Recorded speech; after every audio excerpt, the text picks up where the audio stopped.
Le balado que tu t'apprêtes à écouter, tu peux pas l'entendre ailleurs. C'est une exclusivité. 88.3, c'est fac. Ça part ici.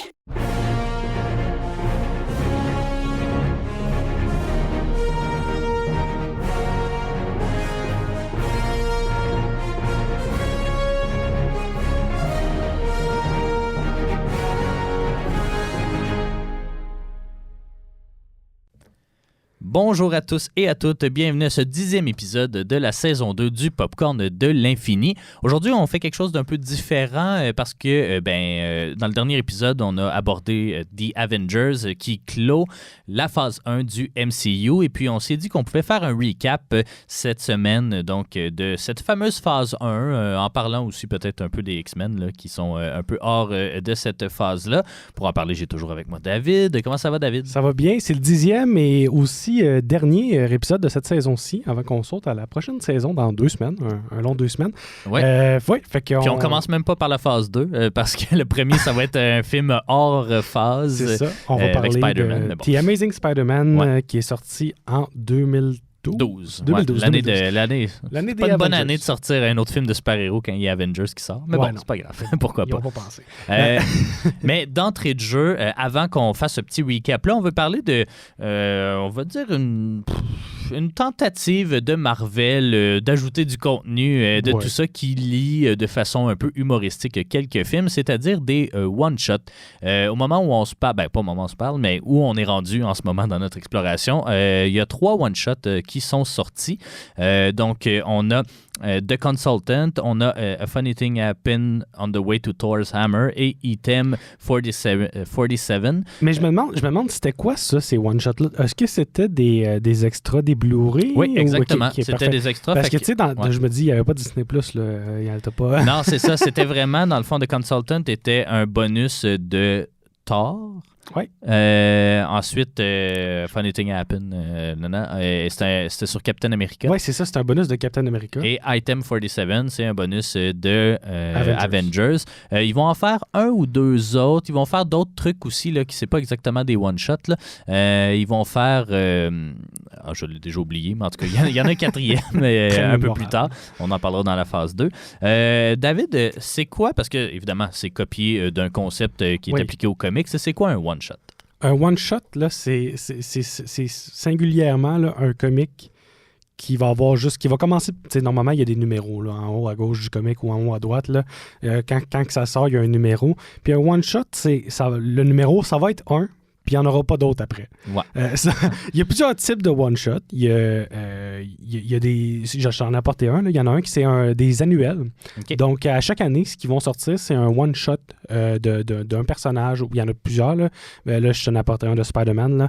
Mais dans le fond, ça va être... annuellement, ils vont sortir un comic. Puis ça va être considéré un one-shot qui va un peu être lié à l'histoire principale, mais pas tant que ça. Ça va souvent être une histoire qui va se lire très bien tout seul. Puis, les one-shots, ça se vend bien parce que tu n'as pas besoin de connaissances préalables pour lire des one-shots en tant que tels. Donc, généralement, quand il y a des séries de comics en cours, ils vont sortir des one-shots, des annuels. Ça, c'en est une catégorie. Sinon, quand il y a des personnages, ça fait peut-être longtemps qu'on n'a pas vu, ils vont sortir un one-shot. Des personnages un peu plus secondaires à l'univers Marvel, ils vont sortir un one-shot. Donc, ils vont sortir un comic qui va regrouper plusieurs histoires ou une seule histoire qui va rester au numéro 1 parce qu'il n'y aura pas de suite. Il n'y aura pas de suite dans cette série-là. Donc, c'est ça l'idée d'un one-shot dans les comics. Il y en a plusieurs formes. Là, je t'en ai apporté juste un qui est l'annuel, mais l'annuel qui revient évidemment chaque année. Mais dans le fond, le principe reste le même. C'est quelqu'un qui cherche un comics qui veut acheter à quelqu'un, là, ou qui veut s'acheter à lui-même, mais qui ne veut pas nécessairement suivre la série totale ou acheter le numéro 492 d'une série. Là. Fait que... c'est ça. Tout ce qui a un numéro 1 dessus se vend bien. Comme tu vois, là, le numéro 1 est assez gros là, sur le comic que je te présente. Là. Donc, tout ce qui a un numéro 1, ça se vend assez bien. Même chose pour les numéros 400, 500, tout ça, là, comme on peut s'en douter. Mais c'est là l'idée de départ. puis c'est ça. C'est aussi dans le but d'avoir des histoires qui sont un petit peu plus faciles à digérer quand on ne veut pas nécessairement suivre toutes les histoires d'un personnage. Puis, ça peut avoir plusieurs occasions, honnêtement, mais le principe reste le même. Ça commence en 1, puis il n'y aura pas de 2. Ouais. Fait que ça en reste là à ce niveau-là. Fait que, non, c'est un principe qui est assez présent dans les comics depuis l'arrivée des comics. Là. Ah ben. Il y a donc 3 one-shots qui ont été produits pendant cette fameuse phase 1. Il y en a pas mal. Un seul que je dirais qui est un vrai one-shot, c'est-à-dire Item 47, qui est quand même un peu plus consistant là, en termes de durée puis de ce qu'on couvre. Ouais, les autres rentreraient dans un TikTok. Là. Ouais, c'est ça. Ça se veut quasiment une post-credit scene, là, essentiellement. On va parler brièvement là, de ces 3-là. On va commencer avec The Consultant, qui, en fait, il y en a 2 des 3 qui impliquent quand même assez Agent Coulson.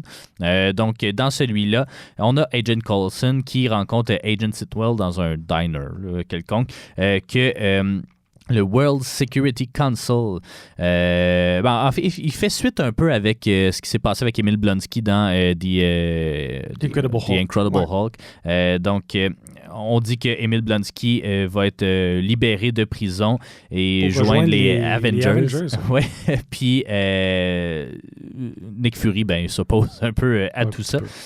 Donc, les agents décident d'envoyer quelqu'un pour saboter un peu ce plan-là. Et on saute à Tony Stark qui arrive devant Thaddeus Ross. C'est bien ça. General Ross. Donc, la scène essentiellement là, où on voit Tony Stark dans Incredible Hulk. Donc, ça se veut plus humoristique qu'autre chose. Là, essentiellement, ça ajoute rien de plus à l'histoire, ne serait-ce que de mettre en contexte un peu cette post-credit scene-là d'Incredible Hulk. Ça m'en vedette 2 personnages dont je me fous un peu, c'est-à-dire Coulson et Sitwell. Là, ça nous apprend que Emil Blonsky est dans les mains du gouvernement. Là, à peu près, là. Ça nous apprend ça de ce côté-là après qu'on c'est peut-être important pour quand. Ouais, c'est ça. C'est peut-être important pour quand il va revenir. Là, je me souviens plus. Je l'ai pas vu ce film-là dans lequel il revient. Il revient dans She-Hulk. She-Hulk, c'est ça. Je l'ai vu, ça d'abord. C'est peut-être pour ça que ça me disait de quoi. Mais non, c'est pas très pertinent. C'est ça. C'est plus un bonus qu'autre chose. Ouais. Si on parle du deuxième, Funny Thing Happened on the Way to Thor's Hammer, qui est une référence à un autre film, une comédie des années 70 qui s'appelait A Funny Thing Happened on the Way to the Forum. C'était comme une comédie un peu de film épique romain. On a encore Agent Coulson. Cette fois, il va mettre de l'essence dans sa voiture. C'est mon favori des 3, celui-là. Ah ouais? Je le trouve assez... il se veut plus comique. Là. On assume le côté humoristique. Donc, il est dans un dépanneur, puis là, il y a un braquage de ce dépanneur-là. Et Agent Coulson se fait aller le karaté, puis réussit à maîtriser les vilains. Le vilain, je sais pas s'ils sont plusieurs. Il y en a 2. Ça aussi, assez court. Là. Les 2, d'ailleurs, sont réalisés par Leitum. C'est son nom d'artiste. Tous ses seuls crédits, en fait, ce sont ces 2 one-shots. Bon. Donc, je sais pas ce qu'il faisait avant ou après. Ouais, c'est ça. Peut-être c'était un YouTuber. Peut-être c'était quelqu'un qui faisait du vidéoclip. Là. Je regarde sur Letterboxd, qui est comme seulement pour les films. Là. Il a peut-être fait de la télé, mais... Puis fun fact, dans celui-là, Agent Coulson s'est fait voler une scène de gaz à la pompe. Là. Ouais, c'est ça que t'as remarqué. Là. C'est parce qu'on arrondit à cause de la scène noire? Là? Comment ça? Je sais pas. Les pompes appartiennent à Roxxon, qui est un... si je me trompe pas, écoute, c'est sûr que je me trompe, là, mais j'ai pas entendu Roxxon dans la MCU encore. Non, on l'a vu dans le jeu Spider-Man, je crois. Ouais, mais qui est pas relié au MCU. Non, qui est pas relié, mais c'est ça. Ouais, c'est ça. Il est dans le jeu Spider-Man Miles Morales, je pense. Ouais, je pense que oui. Mais qui est une compagnie quand même connue dans l'univers, évidemment, du MCU. Une compagnie... non, ça l'apparaît dans Iron Man 3 et dans Lucky. Cloak and Dagger, Agent Carter, ce que j'ai ici. Donc Agent Carter. C'est quand même récurrent Roxxon, mais c'est ça, c'est une compagnie assez tout dans shady. Les trucs mineurs, sauf Iron Man 3. Là. Ouais. Mais c'est une compagnie qui est assez shady, qui va... c'est ça, ce qui fait un sens, qui a arrondi à la scène noire pour le gaz de Agent Coulson. Fait que celui-là ne nous apprend pas grand-chose à part que Agent Coulson ne fait pas juste se promener d'un bureau à l'autre, faire de l'auto et tout ça. Il est capable de se défendre comme un agent agent. Mais je pensais pas qu'il allait prendre son auto. Là. Moi, d'habitude, dans ma tête... Ouais, tu pensais qu'il y avait un chauffeur? Non, je pensais qu'il débarquerait en hélicoptère. Ah ouais, rien de moins. Pourquoi pas. C'est ça. C'est plus une blague qu'autre chose, là, essentiellement. Puisqu'il nous arrive à Item 47, qui est plus substantiel, 12 minutes celui-là, de Louis Desposito, là, qui a réalisé Agent Carter. Il a réalisé l'autre one-shot qui va venir, parce qu'il y en a un qui est relié avec Agent Carter, mais qui a travaillé, là, je pense, comme assistant réalisateur sur quelques autres Marvel, comme producteur également. Celui-là, on est tout de suite après les Avengers. Il constate, en fait, c'est une twist un peu Bonnie and Clyde, là, essentiellement. C'est un couple qui trouve un fusil alien et qui décide de faire des braquages de banque pour ramasser du cash et puis vivre leur best life. Ce serait apparemment le seul fusil alien fonctionnel, parce qu'ils en ont laissé plusieurs là, après cette bataille, mais il serait pas... Ouais, c'est ça. Mais il ne serait pas fonctionnel les autres, mais celui-là, il l'est.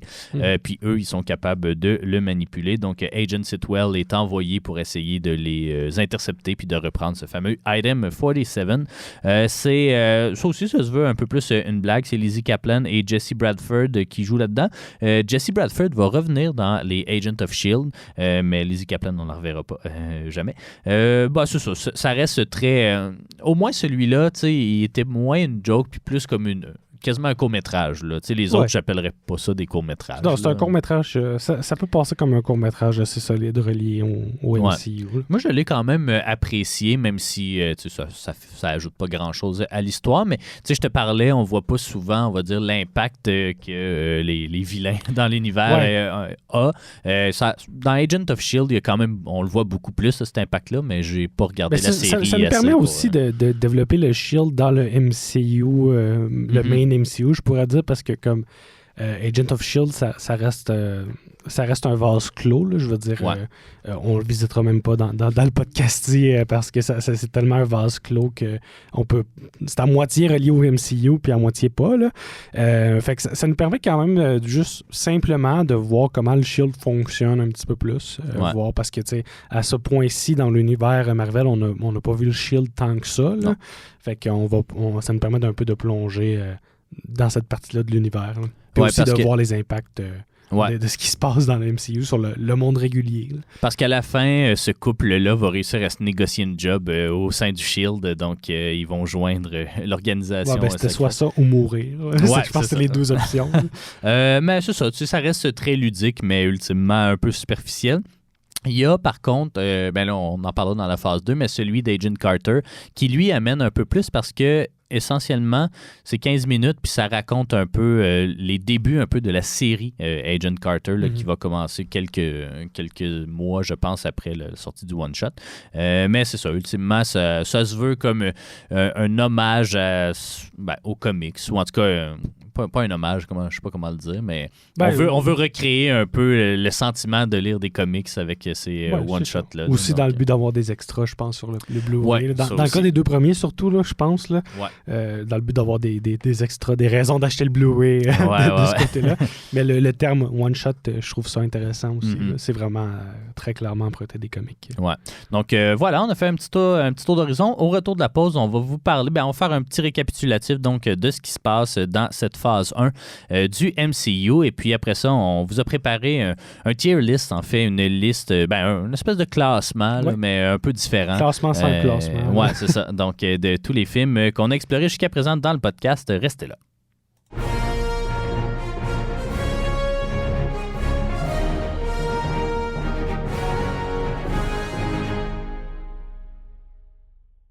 Vous êtes de retour au Popcorn de l'Infini. Aujourd'hui, c'est notre émission spéciale sur la phase 1 du MCU qui s'est terminée dans le précédent épisode. On va présenter un peu, il n'y a pas une tonne de choses à dire sur cette phase 1 parce qu'essentiellement, on est en train de bâtir cet univers-là, de présenter la galerie des personnages.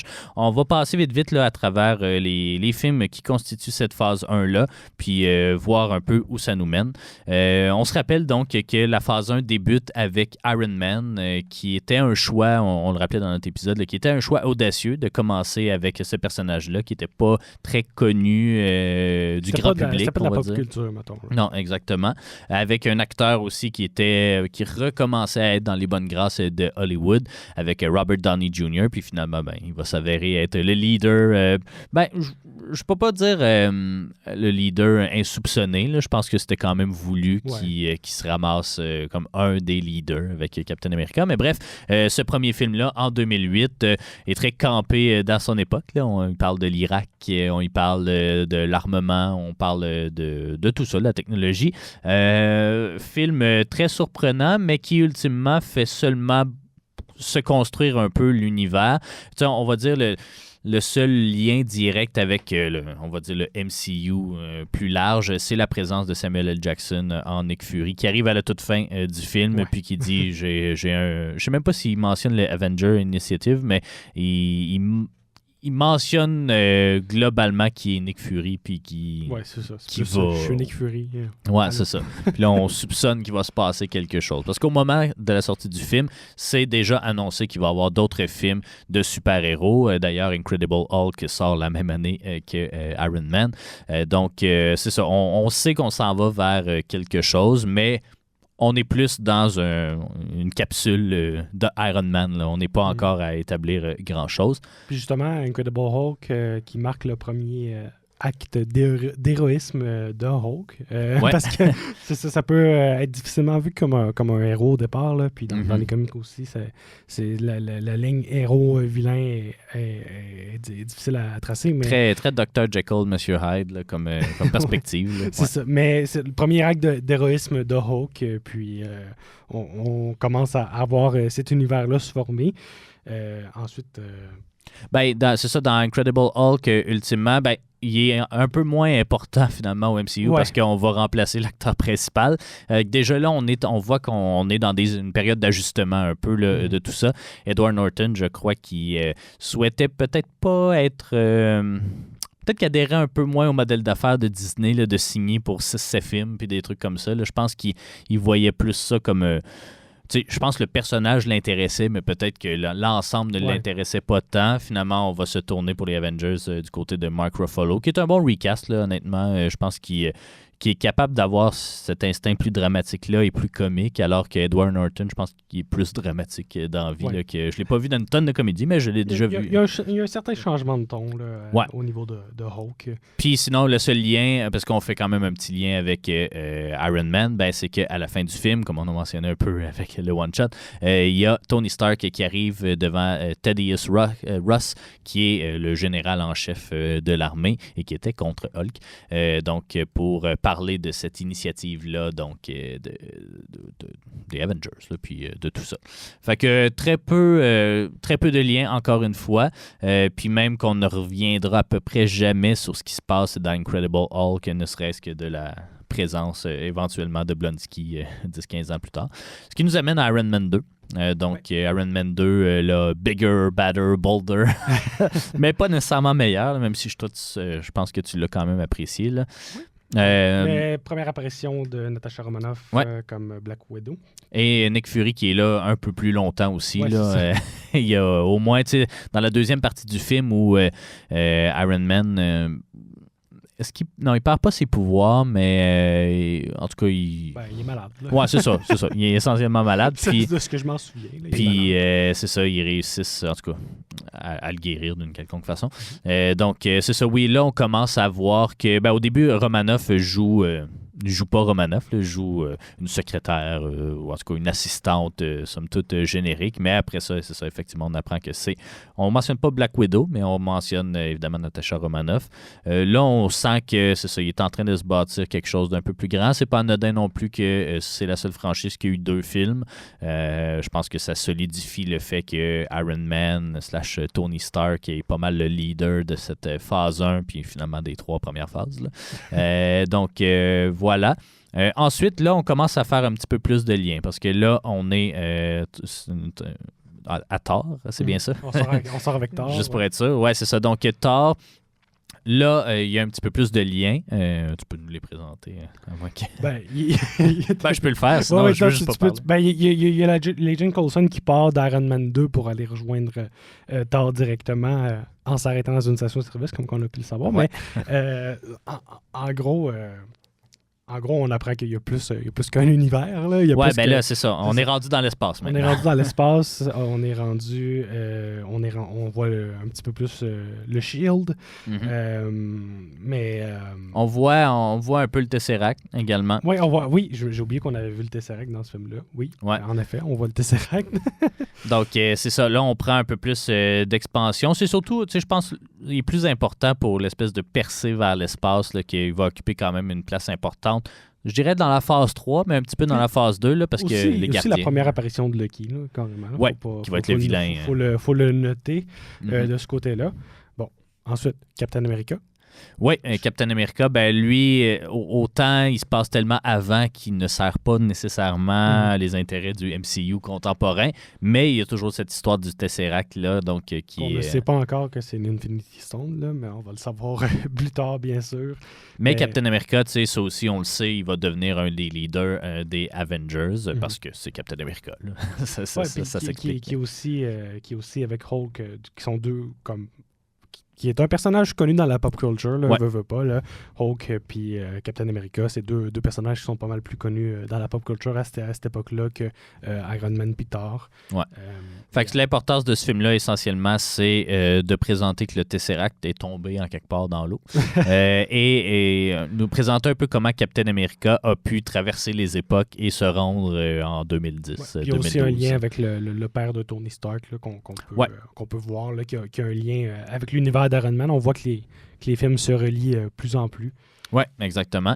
Ce qui nous amène donc à Avengers. Et puis là, au-delà du fait que, encore une fois, il y a la question du Tesseract, la question de Loki, je pense qu'il est surtout important pour l'établissement du vilain des trois premières phases, des phases 2 et 3 essentiellement, là, donc Thanos, qu'on aperçoit vers la fin. Dans une post-credit scene. Oui, exactement. Qui, je ne sais pas si à l'époque il était joué par Josh Brolin. Il avait l'air plus modélisé. C'est ça, il a l'air d'un personnage de PS3, comme j'avais dit. Oui, c'est ça. Il est plus modélisé qu'autre chose. Mais je sais pas si c'est Josh Brolin qui le jouait parce qu'il n'y a pas de dialogue, Thanos, sauf erreur. Là. On fait juste le voir. Donc, c'est ça. Mais là, on comprend qu'il y a quelque chose qui se trame dans l'espace. Mais on ne sait pas quoi encore. On ne sait pas tout ça. Est-ce que tu penses que les comiques, les amateurs de comiques à l'époque, on savait où on s'en allait? Est-ce qu'on savait qu'on s'en allait vers les Infinity Saga et tout ça? L'apparition de Thanos en a fait... Est-ce que Thanos est seulement relié à ça dans les comics? Je sais pas si non, il n'est pas seulement relié à ça, mais on avait peut-être une idée d'où est-ce qu'on se dirigeait, là, mais je pense que les gens étaient majoritairement contents que Thanos soit là, puis ils pensaient que aussi peut-être que le deuxième film allait être basé sur Thanos. Finalement. Ils ont été peut-être un peu déçus de ce côté-là. Mais je pourrais pas te dire... Non, je pense pas. Je sais pas s'ils savaient exactement qu'il allait se diriger. Je veux dire, j'étais pas là. Je lisais pas de comics en 2012. Là, je pourrais pas te le dire, mais je sais que dans le cinéma, il y avait une grosse différence de réaction de ceux qui lisaient des comics et ceux qui lisaient pas les comics quand ils ont vu Thanos. Puis... mais il reste que c'était pas non plus... c'est ça, je pourrais pas dire exactement, mais c'est clair que on s'attendait pas à ce que ça aille peut-être cette ampleur-là aussi. Oui, c'est ça, effectivement, parce que là, on s'embarque pour quand même une accélération. Malgré tout ça, là, on a parlé de 5 films sortis sur 4 ans, 2008 à 2012, 5 ans là, en théorie. Mais... là, il va y avoir vraiment, à partir de la phase 2, une accélération de la sortie des films. Je dirais pas encore des super-héros, parce qu'on va en ajouter peut-être 2. On va clore essentiellement la plupart des arcs narratifs. Là. Iron Man va avoir son 3e film. Thor va avoir son 2e. Il y a Captain America également qui va avoir son 2e. On va introduire Gardien de la Galaxie, Ant-Man, je pense, dans cette phase 2. Mais c'est ça, on fait juste un peu continuer les choses sur lesquelles qu'on a mis en place. Puis c'est vraiment dans la phase 3 où là, ça va prendre une expansion je dirais démesuré, mais, mais bon, Mais ça, c'est mon avis. Mais tu sais, à cette époque-là, je pense qu'avant qu'on découvre la première, juste pour répondre à ta question vite fait, là, avant qu'on découvre la première Infinity Stone, je pense qu'on savait pas qu'on se dirigeait vers l'Infinity Gauntlet directement.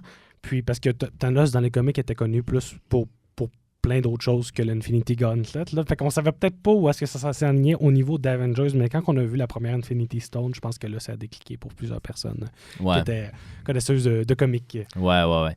Puis là, ben, les autres phases aussi vont s'accélérer parce que la phase 2 dure seulement 3 ans.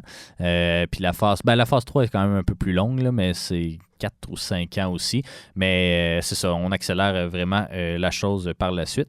Ultimement, quoi retenir de cette phase 1-là? Ben, je pense que Marvel a réussi son objectif très ambitieux de faire un univers cinématographique, ce qui s'était jamais vraiment vu au-delà des trilogies, on va dire, ou des franchises en soi. Mais DC n'avait pas fait une. Non, DC n'en avait pas fait une à ce moment-là. Ils vont commencer en 2013, eux, leur Extended Universe. Donc, c'est après qu'ils voient que ça a marché. Ben, c'est ça, là. Ils sont toujours un peu en retard puis un peu moins bons. Fait que c'est sûr que c'est tough. Bon. Puis c'est les premiers à avoir rebooté leur propre univers. Fait que, non, mais c'est très classique de DC de rebooter des choses. Là, ouais, parce c'est que, ça. je sais pas, je pense que j'avais déjà expliqué un peu, mais je peux réexpliquer. Là. Grosse différence entre Marvel et DC. DC, on peut juste... ce qui est voulu, c'est qu'on peut se prendre n'importe quel comic et comprendre qu'est-ce qui se passe. Là. Alors que Marvel, il y a une continuité qui dure depuis la création de l'univers. Là. Il y a eu un soft reboot, mais c'est ça, Marvel, on va pas y aller avec des gros reboots comme que DC fait à toutes les 5-6 ans là, à peu près. Le New 52, puis ben des affaires. Mais au niveau des comics, là, DC va rebooter continuellement leurs comics, là, alors que Marvel va essayer de garder une continuité, même si elle est très mince parfois, puis elle ne tient qu'à un fil, parce que des fois, on utilise des techniques pour faire des soft reboots pour pas que les nouveaux lecteurs ils se sentent intimidés puis qu'ils aient l'air à 60 ans de comics. Là. Il y a rien que moi qui veut faire ça. Là, c'est ça. Non, mais j'ai regardé combien de temps ça prendrait lire tous les comics de Marvel. Je pense que ça prendrait comme environ 32 ans, 24 heures sur 24 à lire. Fait que je pense fallait être là dans le temps, je pense. fallait le faire dans le temps. Mais c'est ça. Je pense que c'est pas quelque chose qui est possible pour moi.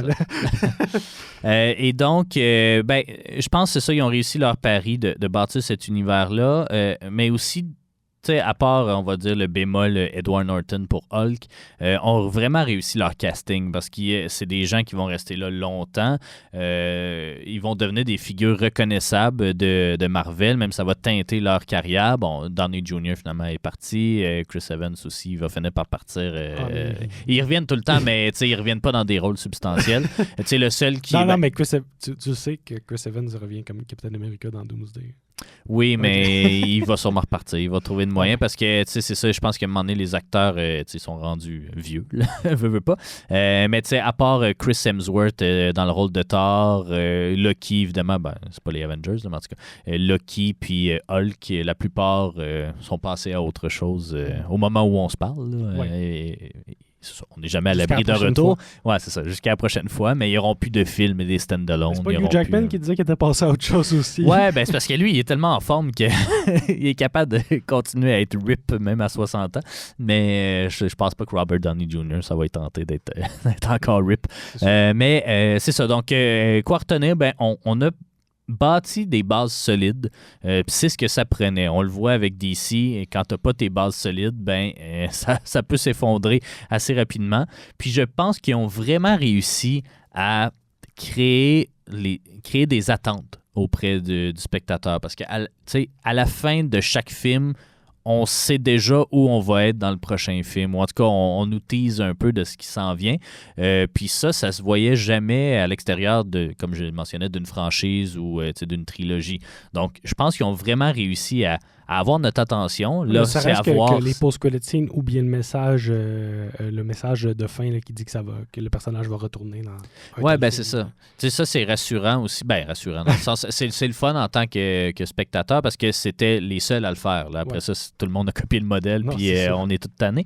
Mais c'est ça, ils ont réussi. Reste à voir si la phase 2 vont réussir à maintenir ce niveau-là ou si la qualité, parce que tu mentionnais, on peut pas avoir, tu mentionnais dans un autre épisode, on peut pas avoir de la quantité et de la qualité. Ouais. Donc, on va voir si avec cette quantité-là qui augmente de C'est films pas à le chaque dernier année. épisode en plus. Ouais, ben c'est ça, mais on l'a pas tourné aujourd'hui, évidemment, là, mais c'est ça. Bref, à voir ce qu'ils vont nous réserver pour la phase 2 et c'est ça, comment est-ce qu'ils vont continuer l'avancement de leur personnage tout en amenant des nouveaux dans le décor. Donc, voilà. Là, on va s'amuser un peu pour le reste de l'épisode. Donc, David, tu voulais qu'on fasse une tier list là, pour nos auditeurs, là, peut-être qu'ils savent pas exactement c'est quoi. Là, c'est en fait un classement ça va un peu des lettres qu'on donne comme des notes à l'examen ou quelque chose comme ça. Là. Sauf que ça va de S à D, puis le S, c'est le plus gros score. Ouais. En fait, c'est A, B, C, D, mais le S, c'est Supreme, encore meilleur que dire A. S? Je sais pas, spécial, Supreme. super, Ouais, je super sais pas. peut-être. Bref. Fait que tu as le S, puis ensuite A, B, C, D. Donc, ça va être les classements. Puis, on va attribuer une lettre à chacun de nos films. Puis après ça, on va publier sur nos réseaux, sur la page Facebook de Ciné-Histoire, le résultat de cette tier list-là. Donc, là, tu veux y aller random? Oui, ils sont au hasard. Ils sont pigés au hasard, le hasard de ma tête. Ouais. Commençons avec Daredevil 2003. Daredevil 2003. Bon, toi, je sais que tu l'avais un peu plus aimé que moi. Il y avait des bons choix créatifs, mais il y avait beaucoup de cheese. Fait que, pour moi, ce serait probablement un C, je pense. Toi, peut-être que tu frôlerais plus le B. Non, là, je pense que je vais y aller avec un C aussi. Un C. Un C, ça fait du sens. Parfait. Ça va dans le C. C'est bon. Spider-Man 2. Spider-Man 2, Moi, ben là, ça va dans le S pour moi. Ça là. va probablement dans le S. Là. Je pense que c'est mon préféré de tous les films Marvel. Moi, ça reste mon préféré après Avengers. Ouais. Ben justement, parlant d'Avengers, C'est bon. Ben, on va clearer les S tout de suite. Lui aussi, je pense qu'il n'a pas le choix d'aller au sommet du classement. Ouais. Pour direct tout dans ce le qui, S. pour tout ce qui est bâti. Là, ouais. The Incredible Hulk. Ouais. Moi, c'est un D pour moi. Ouais, ben, peut-être pas un D. ben là. c'est ça, c'est que il est pas mauvais comme un D, mais c'est C'est juste... pas un B non plus. Non, c'est ça. Ben, c'est probablement un C, mais c'est ça. C'est pas qu'il est mauvais Un ou qu'il est mal fait, c'est au-dessus juste de que... Daredevil. Ouais, c'est ça. C'est juste qu'il sert plus à rien. Essentiellement, C. il est juste impertinent maintenant. Ok, ouais, ce serait un C. Je dirais qu'un C. Fantastic Four, le film de 2005. Ben, je sais pas si c'est un hot take ou pas, mais je le mettrais dans B. Juste parce que je me souviens que c'était le premier film de Marvel jusqu'à présent, fait que là en 2005, que je trouvais qu'il ressemblait à un film du MCU, ce qui est quand même une bonne chose, là, parce que globalement, c'est des films de qualité. Mais je trouvais dans sa construction, tu sais, il était pas parfait. Là, il y avait deux vilains qu'on exploitait. Non, il y avait un vilain, mais qu'on n'exploitait pas tant que ça. Là. Ouais. Dr. Doom arrivait à comme 15 minutes de la fin. Fait que c'était pas top, Ben, mais... J'accepterais de mettre dans le B si on mettrait le deuxième de cette série-là dans le D. Parce que je l'ai vraiment Ouais, haï, ben là. je l'ai haï moi aussi, là, il me semble, là, le 2. Ouais, c'est ça. Ouais, dans le D, hein. Ben, Ouais, Puis- c'est faible. Mais non, ben, on verra, mais qu'on soit pour rendu là. vrai, Mais probablement que ce serait un B. Juste parce que... Fantastic Four 2? Non, le premier. Le premier, oui, je le Euh, mettrais dans le B. Probablement aussi. un B juste parce que je pense que sa réputation est un peu à refaire, puis elle a été entachée par le 2, malheureusement. Là. Fait que ce qui fait qu'on ne retourne pas souvent vers Fantastic Four, puis on va y retourner encore moins maintenant qu'il y en a un dans les MCU. Mais je pense qu'il vaut la peine quand même d'être vu. Puis moi, je me souviens d'avoir aimé à sa sortie. Parfait. Fait que Donc, B. Fantastic Four, ça va dans le B. Ouais. Fantastic Four, Rise of the Silver Surfer, justement. Ben, c'est ça. Dans mon classement, je l'ai mis en haut de Daredevil. Mais je crois que c'est un moins bon film ultimement, que j'ai plus aimé. Il y avait des bonnes décisions, mais je me souviens que je détestais le traitement de Jessica Alba, là, Invisible Woman, je sais pas comment elle s'appelle, mais je me souviens que c'est ça, c'était comme juste la pitoune de service. Puis Moi, je l'avais noté juste un en dessous de Daredevil. Ah ouais, bon. Ouais. Ben, on peut le mettre dans le D. Je pense qu'on peut... On peut changer Il est notre pas, classement au fil du temps. J'aimais par contre la modélisation du Silver Surfer. Je trouvais qu'elle était vraiment bien faite. Pour vrai, oui. Mais Pour c'est l'époque. ça. C'était un film, encore une fois, mal construit. 3 vilains, je pense, 2 ou 3 vilains. Dr. Ouais. Doom revient. C'est pas trop clair. Puis, puis, c'est quoi donc Galactus, c'est un nuage. ouais, c'est ça. Fait que, tu sais, il y a comme 3 vilains, aucun exploité, puis tous plates. Fait que... Blade. Le premier. Le premier Blade, oui. Ben, toi, je sais que tu l'as pas vraiment aimé. C'est mon préféré des trois, je me trompe pas. Là. Ce serait comme un B faible ou un C. Je vais peut-être élevé. retcon mon classement. Ouais, mon classement, c'était comme un 10 sur 14. Là. Mais. 10 sur 14. Ouais, c'était 10 sur. Ben, c'est le Fait que- 10e. Ah, de- ok. Non, c'est ça, c'était pas. Je pensais que ton système de classement, c'était Non, sur non, 14 non. points. Mais c'est le mieux noté de toutes les Blades, Ouais. là, pour moi. Là, fait que. Ben, je serais prêt à lui ça- donner un C. Ouais, ben moi j'ai plus aimé le 2, mais je pense ultimement c'est un C fort ou un B faible. C+. On peut le mettre dans le C. Là. Un C+. Non, on ne mettra pas de plus. Finira plus. Un demi-C. Ouais, c'est ça. X-Men Origins Wolverine. Ouais, lui aussi c'est du C. Là. Je suis pas prêt à dire que c'est du D, là, mais les green screen ils font vraiment dur là-dedans. Puis autant Hugh Jackman il a le charisme pour porter un film à lui seul, autant on lui a donné les pires affaires à faire puis les pires vilains avec qui travailler. Fait que ouais, un C. Iron Man. Le premier. Ce serait notre premier A. Ouais, moi aussi. Je crois. Je suis vraiment d'accord avec Ouais. ça. J'avais A en tête. Je pense pas qu'il mérite le S. Juste parce que, on dirait, vu aujourd'hui, on n'a pas la même connotation. Tu sais, très film de guerre, très contre les Arabes. Je suis pas sûr si c'est une bonne chose, là, mais c'est ça. Mais c'était probablement un des meilleurs films pour partir le MCU. Là. Fait que, X-Men, le premier. le premier, honnêtement, C'était pas mon favori, mais je l'haïssais pas tant. là. ben, moi, l'affaire, là, c'est très dur de me détacher de la nostalgie que j'entretiens avec X-Men. Moi, je serais prêt à lui donner un B. Ben, c'est ça, c'est que pour Toi, moi, tu veux lui donner un A. ben, pour moi, c'est comme un S faible ou un A Ok. plus. Moi, j'en reviens pas encore qu'il ait réussi à faire un film aussi tête que le premier, là, que X-Men, C'est pas un film de 2003, très solide. là. en 2000. 2000. Hein? Ben non. Ouais. Premier X-Men, c'est 2000. Mais il est 1h45, puis il introduit comme 8 personnages avec Ah oui, une c'est en histoire qui se peut, avec, selon moi, un des meilleurs vilains je veux dire du MCU, parce que là, ils vont le réintégrer, Extended. là, mais tu sais, c'est un des meilleurs vilains avec, mettons, Dr. Octopus puis Green Goblin. Tu sais, de tout ce que Marvel a produit, Magneto, maudit que je l'aime. Je sais pas si t'oserais me donner un A pour lui. On peut le... Ouais. Un A, pas un S. Ben, Je donnerais pas un S. tu sais, je serais capable de défendre vraiment ce qu'ils ont réussi à faire. Non, il est pas parfait, le Mais film. je donnerais peut-être plus un... Ouais, non, OK. Ouais, peut-être. Peut-être. Parce que pour moi, tu sais, dans mon classement même, je l'ai mis devant Avengers. Parce que ces deux, X-Men et X-Men 2, là, je les aime d'amour, mais je suis capable de mettre de l'eau dans mon vin. Mais X-Men 2, ça, moi, j'y donnerais un A sans problème. X-Men, j'ai un peu plus de misère. Qu'est-ce que t'avais moins aimé, tu t'en souviens-tu? Je me rappelle pas. Non, ben là, tu peux pas être ça des arguments. Non, mais pour vrai, ça m'avait pas accroché tant que ça, ce film-là. Ah ouais? Pas autant que le deuxième. Là. Le deuxième, Ouais, le je l'avais deuxième est trouvé solide, très là. solide. Là. Mais le premier, je trouve, j'en garde pas tant un souvenir. Moi, OK, ben... Mais ça peut aller dans le A. Ça peut aller dans le A, mais X-Men 2... X-Men 2 va dans le A. Là. C'est parce que X-Men 2 peut pas exister si X-Men n'existe pas. Puis, OK. Fait que c'est une bonne logique. je peux puis pas. X-Men, tu sais, réussit à... Je trouve que c'est un des rares films de super-héros qui réussit à aller au-delà des personnages pour présenter, on va dire, des thématiques. Là. Je sais pas si je suis clair, là. Mais tu sais, relation père-fille ou parent-enfant, là, on va dire, avec Wolverine puis Rogue. Tu sais, on dirait que c'est des dynamiques qu'on voit un peu moins dans même le MCU, dans certains films où j'ai l'impression que c'est comme très épisodique.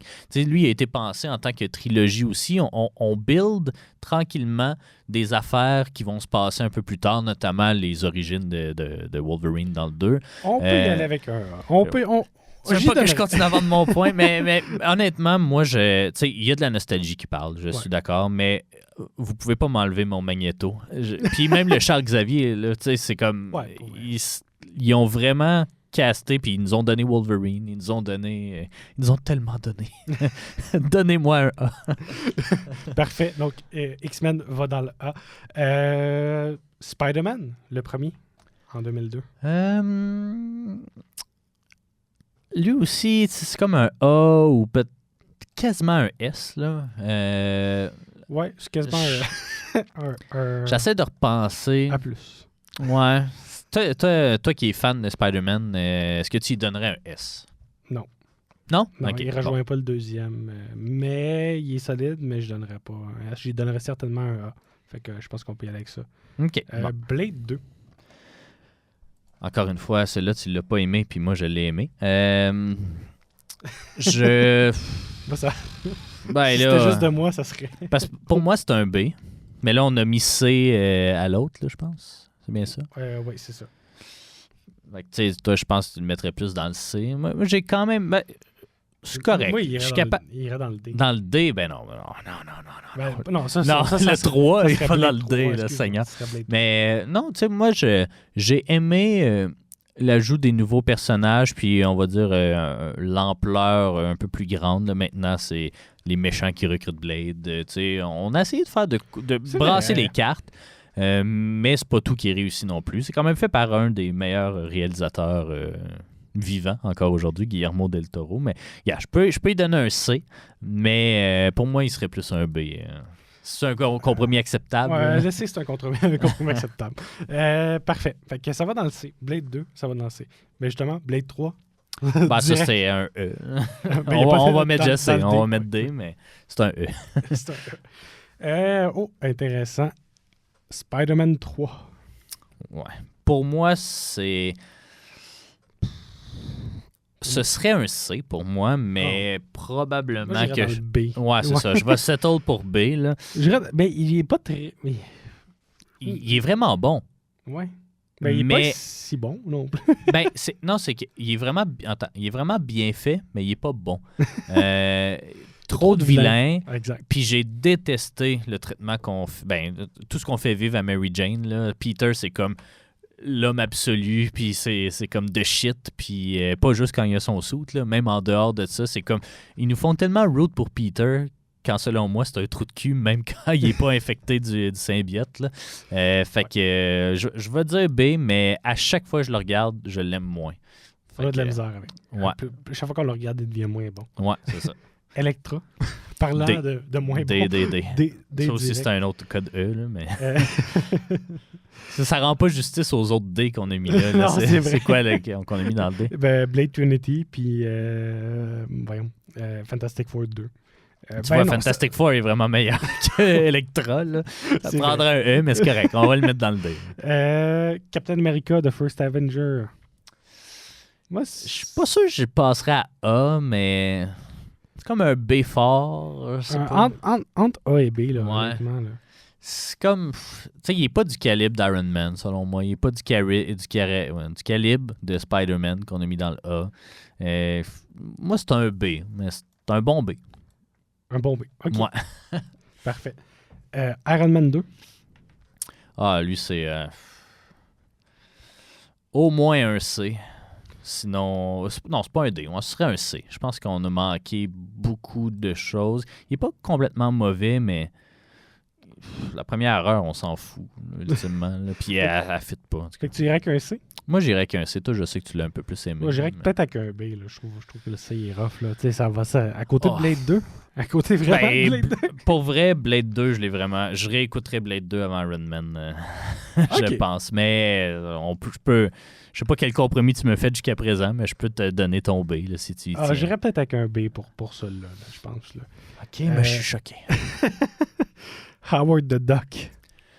Ben, c'est un D pour tout, mais le fun factor, c'est un A. Là. Fait que, mais, tu sais, Ouais. ultimement, en tant que produit cinématographique, c'est un D. Là. c'est vraiment mal fait. On voit des seins d'une marionnette de canard. Là. Fait que Ouais. c'est... Non, c'est non. J'essaie d'oublier. Ouais, c'est ça. X-Men 2, The Last Stand. Si tu me donnes... X-Men 2, c'est Ouais, c'est X-Men- United, excuse-moi. Ouais, X-Men 2, c'est United. Là, c'est le 2 qu'on fait. Ouais, le 2. Ben, si tu me donnes pas mon S, ça pourrait être un A. Là. Mais- Ouais, ça peut aller dans le A, c'est un Ouais. assez solide. Ben, pour vrai, c'est proche du S, mais sachant que j'ai mis Spider-Man 1 dans le A, Ouais. Je préfère vraiment beaucoup Spider-Man 1 à... Ouais. Ben, je préfère-tu vraiment beaucoup dans mon Moi, classement? honnêtement, il occupe la 2e et la 3e place là, dans tout mon classement. Là. Spider-Man est en 2e, puis X-Men 2 est en 3e. Ouais. Fait que c'est correct dans le A. Là. Ça va dans le A, je pense. Ouais, c'est un très bon A. C'est mérité dans le A. Ouais. Thor. S, je pense qu'il faut qu'il aille marquer de quoi d'important. Là. Il n'est pas supposé en avoir beaucoup. Là. C'est comme une courbe dans un examen. Là. Présentement, ça commence à ressembler à ça. Ouais, c'est ça. On est des problèmes techniques. Ouais. Bon, OK. X-Men First Class. First Class, moi, je l'ai beaucoup aimé, mais toi, je sais que tu l'as pas aimé. Probablement. Je l'ai vraiment pas aimé. Mais ça peut aller dans le B. Ouais. Ça peut aller dans le B. Pour moi, il sera un A, mais ça peut être un B. Tu sais, je pense ultimement, c'est parce qu'on s'en fout. Là. Dans le sens, il n'a pas été aussi important qu'on a voulu le faire. On a oublié tous ces X-Men-là. Ils ont fait 4 films, puis à part Days of Future Past, qu'on n'a pas regardé encore, tous les autres, on les a oubliés. J'aime passer à ça. J'ai sauté par-dessus Thor. Ouais, je sais pas. C'était sur random. Ouais, non, mais c'est on peut faire Thor. C'était random dans ma tête, mais j'ai sauté par-dessus Thor. Thor. J'ai bien de la misère à le noter parce que je sais pas, ça pourrait aller dans un B ou un C, mais pour certaines choses, ça peut aller dans le B, pour certaines choses, ça peut aller dans le D, pour certaines choses, ça peut aller dans le C, je sais pas. Je pense que honnêtement, ça va. Je pense que c'est plus un B, mais un B faible. Un B moins. Ouais, c'est ça. Puis le dernier, X-Men The Last Stand. C'est pas voulu que ce soit le dernier. Ouais. Moi, celui-là. Je l'apprécie quand même. Surtout pour ce qu'il représente. Après ça, l'exécution, je pense qu'ils n'ont pas réussi vraiment tout ce qu'ils voulaient. Mais tu sais, la question de hey, on a un mutant, est-ce qu'on voudrait être guéri? C'est vraiment intéressant comme thématique. Puis c'était pas mal la première fois qu'on l'abordait. Moi, celui-là, il peut aller dans le A. Pour moi, là... Dans le A, hein, ouais? Oui, je l'avais mis 5e dans mon classement. Je pensais qu'il fallait que je négocie pour un B. Non. Je pense que celui-là peut aller dans le A ou dans le B. En fait, il fitterait dans les deux. Ouais. Moi, il serait plus un B juste parce qu'on a... on a manqué le bateau sur certains éléments. Ça va vite. Ça peut aller dans le B. Ouais, c'est ça. Ça peut aller dans le B. Je suis confortable. Bon. Direct dans le B. Fait que ça nous fait 2S. Ouais, 2S, 4A, puis beaucoup de B. Ouais. Je suis confortable avec ça. Fait que on va publier ça sur nos réseaux. Puis je sais pas si on va refaire ce type d'exercice-là pour la phase 2 ou juste pour la phase 2 puis les ajouter à ce qu'on a déjà fait. Là. On verra. Donc, parfait. Mais merci beaucoup, David. Au retour de la pause, on va vous donner un peu un avant-goût de ce qui nous attend dans la phase 2 de Marvel. Et on va pouvoir commencer ça là, bientôt. On commencera pas parce qu'on commence par Spider-Man qui est hors Marvel. Mais c'est pas grave. Donc, on vous présente la phase 2 dans quelques instants.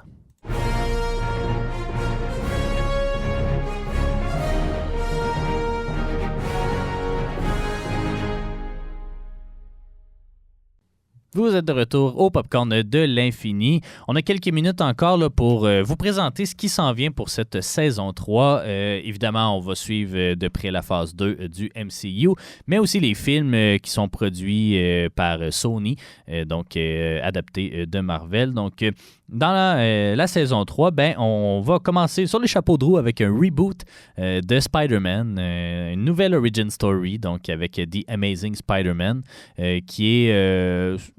il y a comme plusieurs lignes de comics aussi de Spider-Man. Oui. En fait, qui va être, selon moi, une des je vais peut-être me rectifier parce que ça fait longtemps que je ne l'ai pas écouté, là, mais une des meilleures origin stories là, au niveau de Spider-Man. Puis on va avoir des nouveaux vilains aussi qu'on n'a pas vus. Ouais. Mais c'est ça reste une origin story différente pour une nouvelle take sur le personnage. Ah oui, non, c'est ça, pas de Mary Jane, cette fois c'est Gwen Stacy qui nous attend. Mais ce sera donc notre premier épisode de la saison 3. Ensuite, on clôt la trilogie Iron Man avec Iron Man 3. Donc, pas mal un des plus appréciés aussi de... à l'époque, là, je me souviens pas, ça fait vraiment longtemps. Lui, je pense que je l'ai vu seulement une fois. Je l'avais quand même bien aimé, mais c'est ça, c'en est un peu plus dark, si on veut, là, de cette trilogie. Post-traumatique. Exactement. Des événements de Avengers. Ensuite, on va quitter encore le MCU pour parler de Wolverine.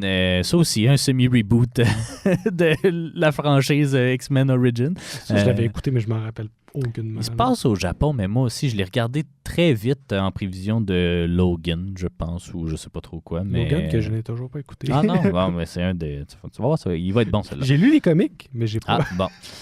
Ensuite, on retourne au MCU pour quelques films. Donc, Thor The Dark World, qui est souvent un des pires films, cité parmi les pires films du MCU. Ça, là, je l'avais vu au cinéma, me semble. Moi aussi. Puis j'en gardais un bon souvenir, fait qu'on verra Ben, si moi, ça sera encore pour le vrai, cas. moi aussi, mais après ça, quand je l'ai réécouté, j'ai fait non. C'est pas Ouais, bon. non, c'est ça. Ensuite, Captain America 2, donc de Winter Soldier, lui aussi qui est très très bon selon mes souvenirs. On va clore l'expérience Sony de Spider-Man avec Amazing Spider-Man 2, que j'avais détesté vraiment à l'époque. Ah, mais oui, j'avais détesté, mais c'est le meilleur saut de Spider-Man que j'ai jamais été. Ouais, puis on sentait qu'il voulait bâtir de quoi de cool avec les Sinister Six puis tout ça, mais ça n'aura jamais lieu. Ben, ça, en tout cas. Pas encore! Non, c'est ça. Il y a beaucoup de bonnes storylines, mais ultimement, on a juste scrappé le film. Mais tu sais, pour vrai, on va parler vite fait des costumes là, de Spider-Man. The Amazing Spider-Man 1, là, on s'entend que je vais en parler dans 2 semaines, là, mais le costume, c'est un des pires costumes de Spider-Man que j'ai vu à l'écran. Puis là, quand on rentre dans le deuxième, là, c'est un des meilleurs costumes de Spider-Man. Ils ont pris des notes. Ils ont pris des notes? Moi, ce qui me fait juste rire, c'est que le réalisateur de ces 2 films-là s'appelle Mark Webb. Fait qu'on pouvait pas prendre quelqu'un avec un meilleur nom pour réaliser des Spider-Man. Ensuite, Les Gardiens de la Galaxie. Non, pardon. X-Men Days of Future Past, qui est un de mes films de super-héros favoris. Guardians of the Galaxy. Avengers Age of Ultron, qui n'est pas la fin de la phase 2 parce que ça se termine un film plus loin avec Ant-Man. Donc, c'est une tendance qu'ils ont répété aussi pour la phase 3. Hein. C'est pas, le dernier film, c'est pas Endgame, mais c'est bien Spider-Man Far From Home, c'est ça là? Je me souviens plus. En tout cas, Spider-Man 2. Excuse-moi, c'est lequel Spider-Man? Far From Home, il me semble. Oui, c'est Far From Home.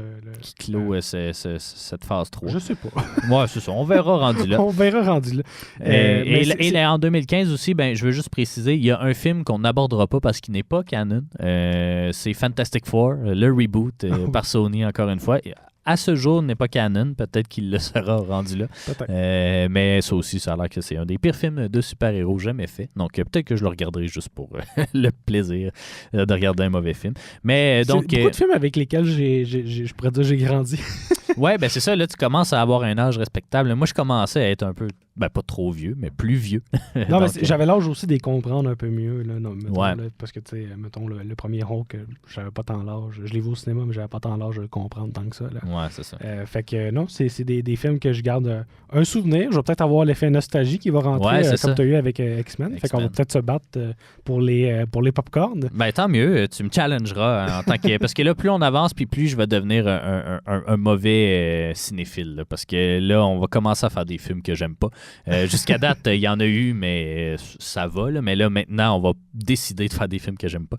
Fait que, à voir. Moi, j'ai remarqué que plus que je lis de comics, plus je critique ces films-là. Ouais. Je sais pas si t'as cet effet-là, toi. Je sais que t'as commencé à en lire aussi, là, mais ouais. Moi, je deviens un expert en Iron Fist et Power Man. Je suis pas sûr.